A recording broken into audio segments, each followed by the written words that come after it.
रखा है। हेलो दोस्तों, मैं हूं आपका दोस्त भारती यादव और स्वागत करता हूं आपका अपना चैनल सार्थक क्लासेज दरभंगा पर। दोस्तों, कई दिनों के बाद हमारी और आपकी मुलाकात इस प्लेटफॉर्म पे हो रही है। चलिए अब कंटिन्यू मिलेंगे और यूं ही मिलते रहेंगे और जैसा अपना प्यार इस भाई पर और इस चैनल पर बनाए हुए हैं बस वैसा ही बनाए रखें। और हम यह प्रयास करेंगे कि बेहतर से बेहतर यूनिक वे में एकदम जबरदस्त तरीके से आसान भाषा में आप तक पहुंचा दें, आपके जहन में उतार दें, ऐसा प्रयास हमारा रहता है। तो चलिए, जिस पल का था हम सब का इंतजार, टेस्ट सीरीज 10 का जो अभी जस्ट आपने दिया था उसका डिटेल डिस्कशन करने वाले हैं दोस्त। एकदम जहन में उतार देंगे, जहन में उतार देंगे दोस्त। वो वाला चाहिए सिंगल अटेम्प्ट में, एक के बार में गारंटेड रिजल्ट चाहिए ना, तो आइए हमारे सार्थक सीटेड क्लासेस के ऑफलाइन बैच में दोस्त जहन में उतार देते हैं। सच बता रहे हैं दोस्त, वहां पहुंचा देंगे। समझ में आ रहा है ना? एकदम वो वाला देते हैं तब बोलते हैं दोस्त। पिछले बार का भी रिजल्ट हमारा 94%, इंडिया का टॉप रिजल्ट, और इस बार भी प्रयास में है कि बेहतर रिजल्ट दें। तो अगर आप चाहते हैं कि वो वाला पढ़ाई करें और 2022 में सरकारी शिक्षक बने, तो आपके हिम्मत को, आपके हौसलों को हम पंख देने का काम करेंगे और हौसला देने का भी काम करेंगे। आप में एक एनर्जाइज, आपका पोटेंशियल लेवल जो है ना वो इंक्रीज करने का प्रयास दोस्त करते हैं और बहुत अच्छे तरह से करते हैं दोस्त। ये क्या बताएं, ये ऑफलाइन बैच में पता चलता है दोस्त। पूरा एनर्जी लगा देते हैं दोस्त, पूरा एनर्जी लगा देते हैं। देखते नहीं, आवाज़ मेरा बैठ गया था, गीत भी नहीं गा पाया। अभी तो 6-7 दिन की छुट्टी थी। अब ऑफलाइन क्लास भी 18/10/2021 से कल से शुरू हो चुका है। अब तो कंटिन्यू चलती रहेगी। तो थोड़ा सा वॉइस क्लियर हुआ तो मज़ा आ रहा है आज, तो आप तक आज पहुँच गया हूँ। तो चलिए, बातचीत तो चलती रहेगी दोस्त, ज़िंदगी है चलती रहेगी। एंजॉय कीजिए, पढ़िए, एकदम ईमानदारी से पढ़िए। तो चलिए शुरुआत करते हैं टेस्ट सीरीज 10 का। एकदम डिटेल डिस्कशन करेंगे और जहन में उतार देंगे। चलिए शुरू करते हैं, तैयार रहिए आप। चलिए पहला क्वेश्चन शुरू करते हैं दोस्त। किधर गया पहला क्वेश्चन? हाँ, मिल गया आपको। बोर्ड पे क्वेश्चन दिख रहा होगा, आप देखते रहिए। हम यहीं से है ना पढ़ रहे हैं, अपने मोबाइल से पढ़ रहे हैं, आपको स्क्रीन पे दिख रहा होगा।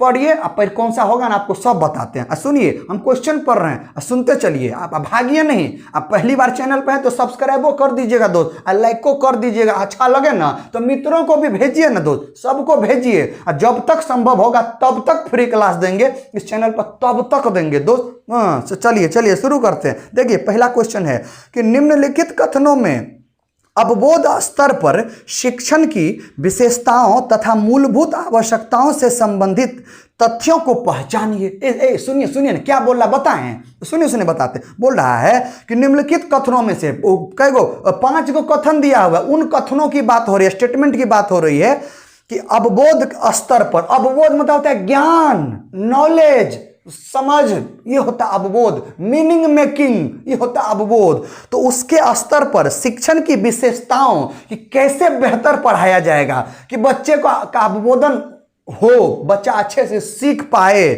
तो उसके लिए मूलभूत आवश्यकता, मेन बेसिक, समझ में आ रहा है, नीड क्या है, वैसे तथ्य को पहचानना है। तो अपनी भाषा में बताएं। एक शिक्षक होने के नाते बोल रहा है कि आपकी शिक्षण विधि जो है ना वो अच्छी होनी चाहिए, ताकि बच्चे को बोध कराए, ज्ञान कराए। तो कौन सा ऐसा ऑप्शन है? आप शिक्षक होने के नाते आप किस पर ध्यान देंगे, तो उसको चुनना है। तो चलिए चुनते हैं।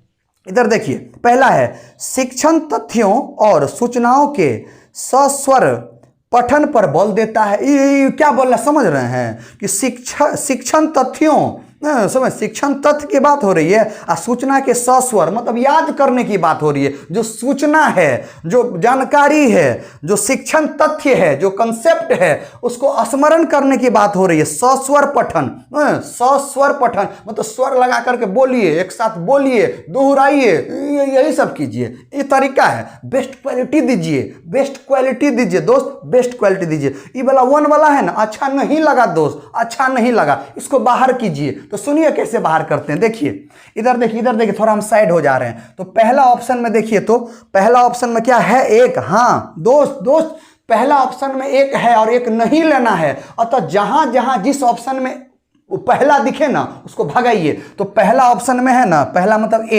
ए वाला है, तो ए वाला में एक है हमको दिखा, भगाइए भगाइए इसको भगाइए, ए वाला मतलब पहला ऑप्शन दोस्त। अरे न होगा, नहीं होगा। दूसरा और कोनो में एक है, हाँ एगो में और है दोस्त, सी में भी एक है, बोर्ड पे देखिए सी में भी है, बी या सी। चलिए सी को भी छांट दिए, बच कौन गया दोस्त, बी और डी बच गया। ऐसे ही बनाइए एग्जाम में, परफेक्ट सही आंसर होगा। एकदम समझ रहे, वो वाला गुण बता रहे हैं। सुनिए दूसरा है, शिक्षण तथ्यों और सूचनाओं के मध्य संबंधों को देखने को बढ़ावा देने की गतिविधि है। हाँ, शिक्षण तथ्य की बात हो रही है। शिक्षण जो पढ़ाने का जो टीचिंग स्टाइल है, जो शिक्षक पढ़ाएगा उसका जो कंसेप्ट है, जो थीम है और वो जो सूचना है, उनके बीच संबंध देखने को बढ़ावा दे रहा है। सही बात है ना, हम पढ़ाएंगे, ठीक ना, हम शिक्षक होने के नाते पढ़ाते हैं। जो सूचना है, जानकारी है, जो उसका कंसेप्ट है, जो चीज है, उसमें संबंध खोजेंगे ना, तब ना रिलेट करके उदाहरण दे करके बताएंगे ये बात सही है, मतलब दूसरा वाला बात सही है।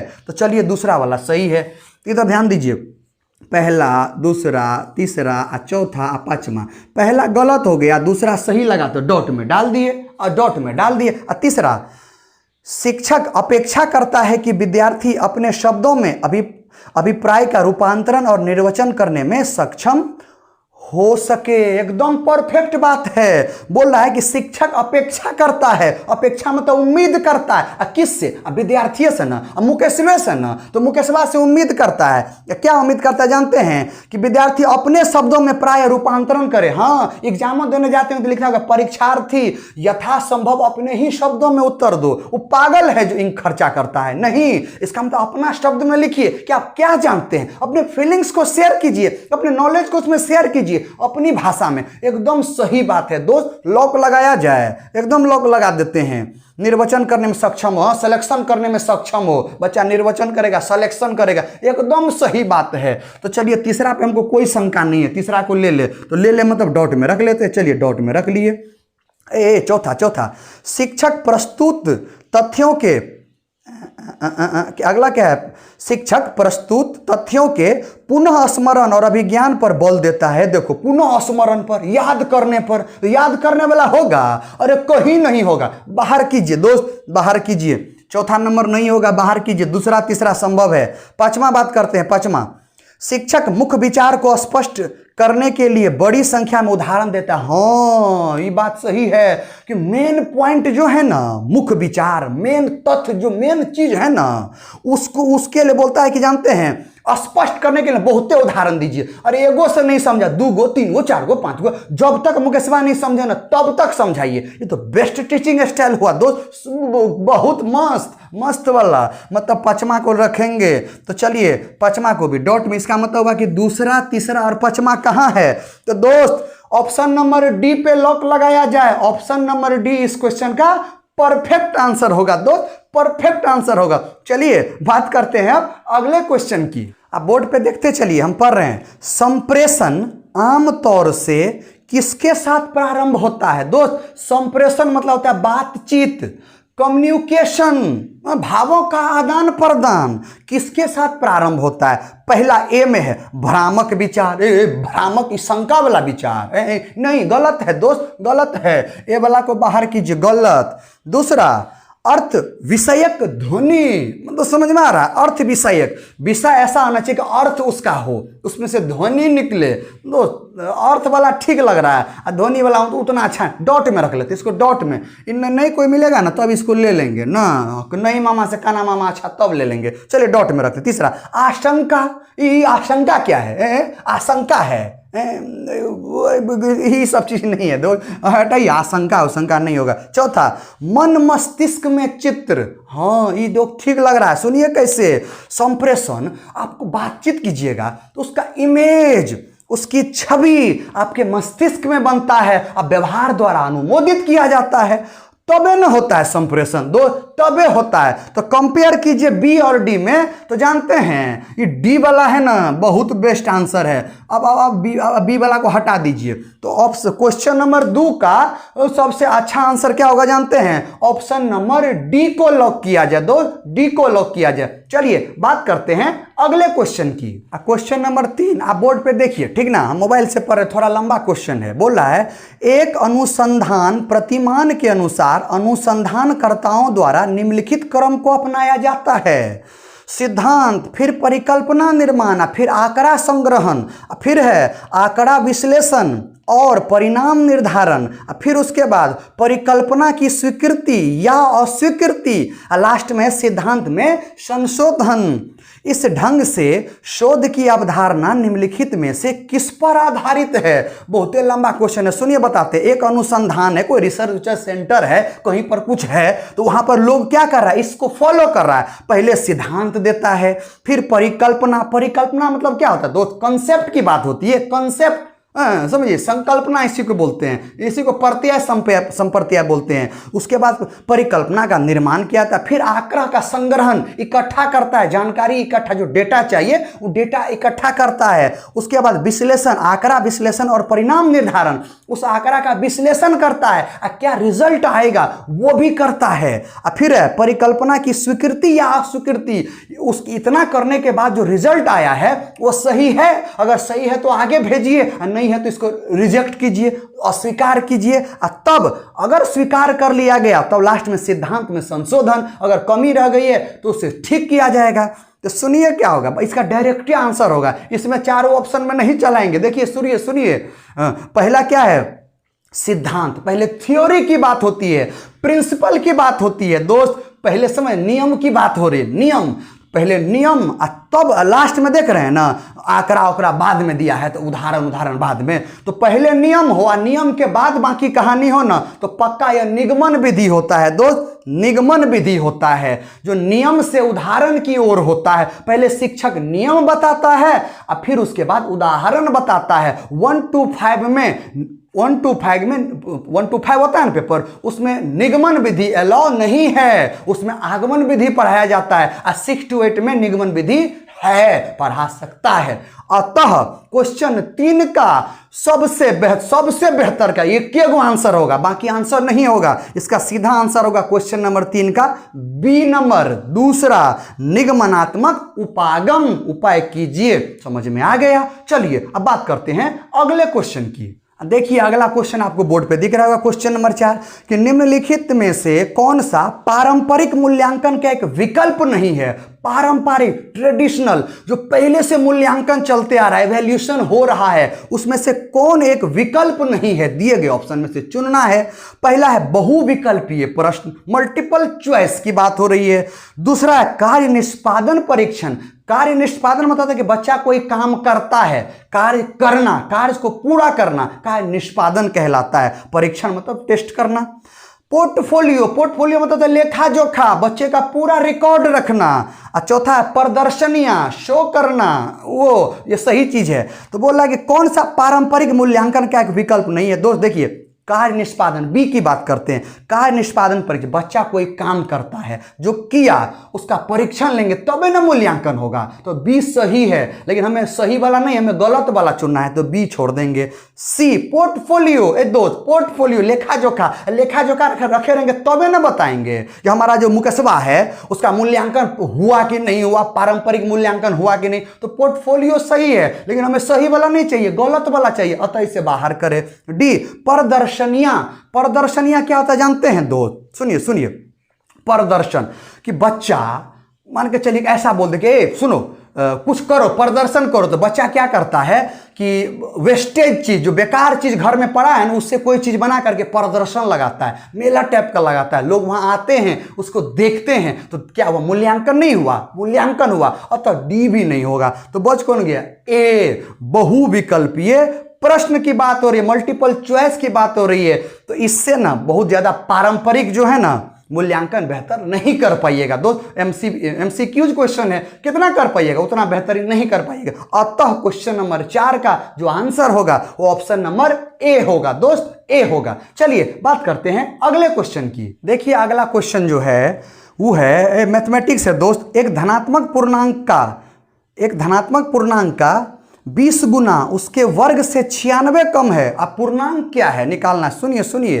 अरे मान लेते हैं कि वह पूर्णांक x है, वह इंटीजर x है। सुनिए देखिए कैसे बनता है, चुटकी में बनेगा। एक धनात्मक पूर्णांक का 20 गुना, माना कि पूर्णांक x मान लिए, चलिए तो 20 गुना तो कितना हो जाएगा, 20 गुने x 20 गुना उसके वर्ग से। अरे किसके वर्ग से, तो पूर्णांक के वर्ग से ना, तो पूर्णांक के वर्ग से 96 कम है, लो 96 घटा दिया।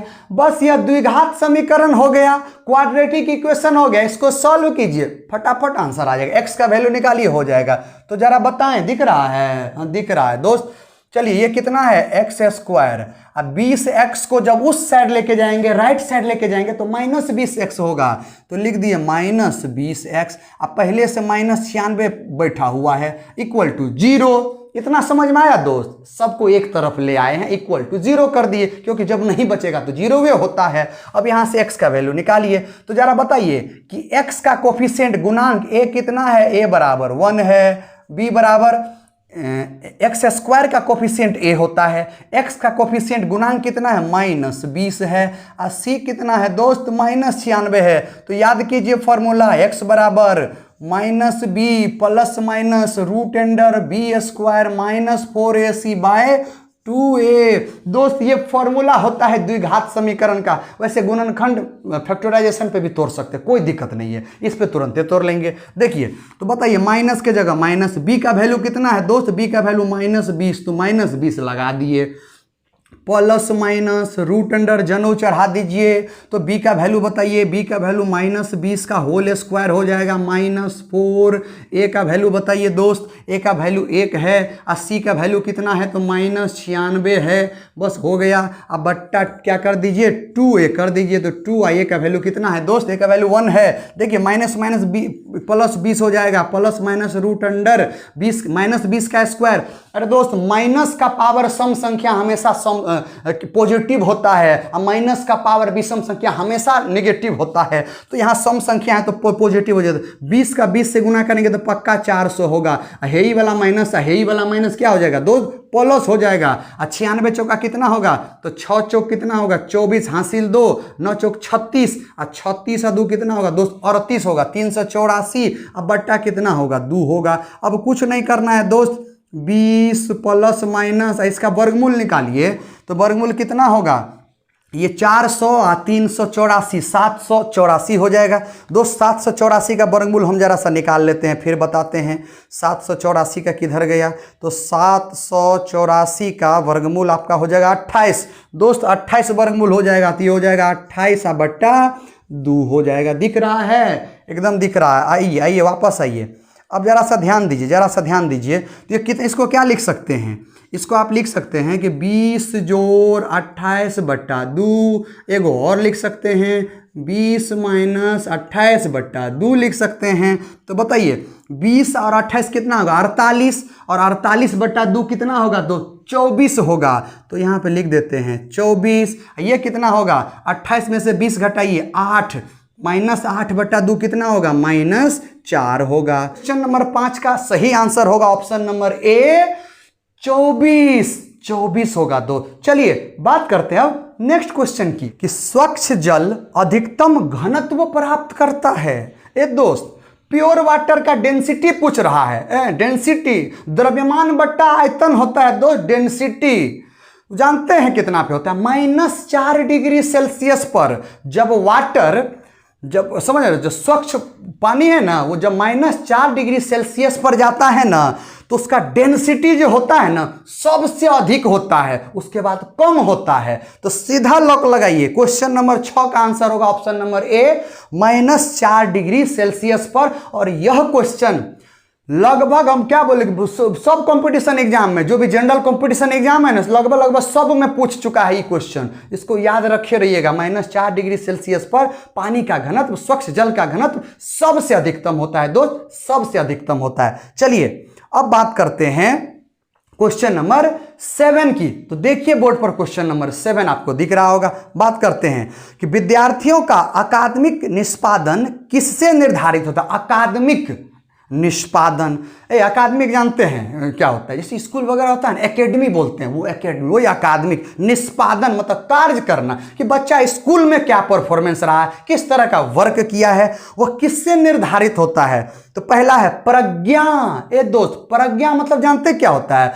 प्रज्ञा मतलब होता है बुद्धि, इंटेलिजेंस। तो क्या इस पे निर्भर नहीं करता? मुकेशवा बिना बुद्धि का अकादमिक रिकॉर्ड बनाएगा? नहीं ना, ये समझ में आ रहा है? मतलब पहला वाला ना पक्का होगा। दूसरा अभिप्रेरणा। हाँ दोस्त, अगर कोई वर्क कर रहा, अधिगम कर रहा, उसमें अभिप्रेरित कर दीजिए, मोटिवेट कर दीजिए, मुकेशवा तो दन आ जाएगा, मुकेशवा तो गर्दा उड़ा देगा। तो पक्का दू वाला भी होगा, मतलब पहला दूसरा लेना ही पड़ेगा। तीसरा शारीरिक गठन। शारीरिक गठन से क्या होगा? जिम उम जाएंगे तो क्या लग रहा है तेज हो जाएंगे पढ़ने में? नहीं, जिम जाने से तेज नहीं होता है, गलत है, तीसरा नहीं होगा। चौथा लिंग। लिंग पे क्या मतलब हुआ? लड़का लड़की, इस पे निर्भर करता है अकादमिक रिकॉर्ड की, अकादमिक निष्पादन की। नहीं, लड़का लड़की पे कोई निर्भर नहीं करता, सब एक समान पढ़ने में एक जैसा और सब तेजे है।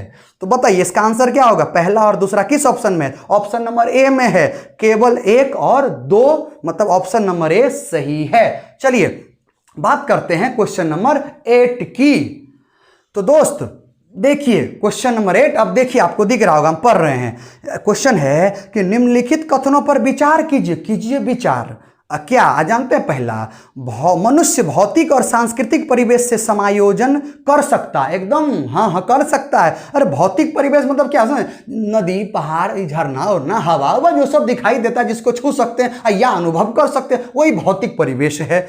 उससे सांस्कृतिक परिवेश, कल्चर वाला वातावरण, क्या उसमें समायोजन कर सकता है? तो करता है, तबे ना एग्जिस्ट करता है, तबे ना विकास होता है। तो पहला वाला एकदम 100% सही है। दूसरा, मनुष्य अपनी विभिन्न क्रियाओं से संपादन के लिए अलग अलग स्तरों पर अनुकूलन स्थापित करता है। सही बात है दोस्त, मनुष्य अपनी विभिन्न क्रियाओं के संपादन कार्य को पूरा करना काम करता है, उसकी बात हो रही है। अलग अलग स्तरों पर, अलग अलग लेवल का होता है, अनुकूल स्थापित करता है, मतलब क्या? बैलेंस बना करके रखता है। तो सही बात है दोस्त, दूसरा भी एकदम सही बात है। चलिए बात करते हैं तीसरा, औद्योगिकीकरण के कारण पर्यावरण को काफी क्षति पहुंच रही है। सही बात है, इंडस्ट्रियल की बात हो रही है, कंपनी सब, तो उससे क्या पर्यावरण दूषित नहीं होता है? कार्बन डाइऑक्साइड, कार्बन मोनोऑक्साइड, कोयला वाला जलता है तो ये सब निकलता है, करता है दोस्त, करता है। अतः पहला दूसरा तीसरा तीनों सही है। इसका आंसर क्या होगा? ऑप्शन नंबर डी, ये सभी। चलिए बात करते हैं अगले क्वेश्चन की। देखिए आपको बोर्ड पे दिख रहा होगा क्वेश्चन नंबर 9, कि शिक्षक की प्रभाविता का निर्धारण करने के लिए निम्नलिखित में से अधिगमकर्ता संबंधी तथ्य कौन से हैं? सुनिए, शिक्षक की प्रभाविता का निर्धारण करने के लिए, सुनिए क्या बोला, शिक्षक की प्रभाविता, इफेक्टिव टीचर, इफेक्टिव होना चाहिए कि जहन में उतार दे, उसके लिए बात हो रहा है कि अधिगमकर्ता संबंधी कौन सा तथ्य है, कि एक अधिगमकर्ता जो है ना उससे रिलेटेड कौन सा है, किसके बारे में? शिक्षक की प्रभाविता के बारे में, इफेक्टनेस के बारे में। तो बात करते हैं पहला, अधिगमकर्ताओं की कार्य संगति सक्षमकर्ताएं। एकदम सही है, अधिगमकर्ता जो है वो तो सीखने वाला। अरे मुकेशवा, अपना मुकेशवा की बात हो रही है दोस्त, मुकेशवा की।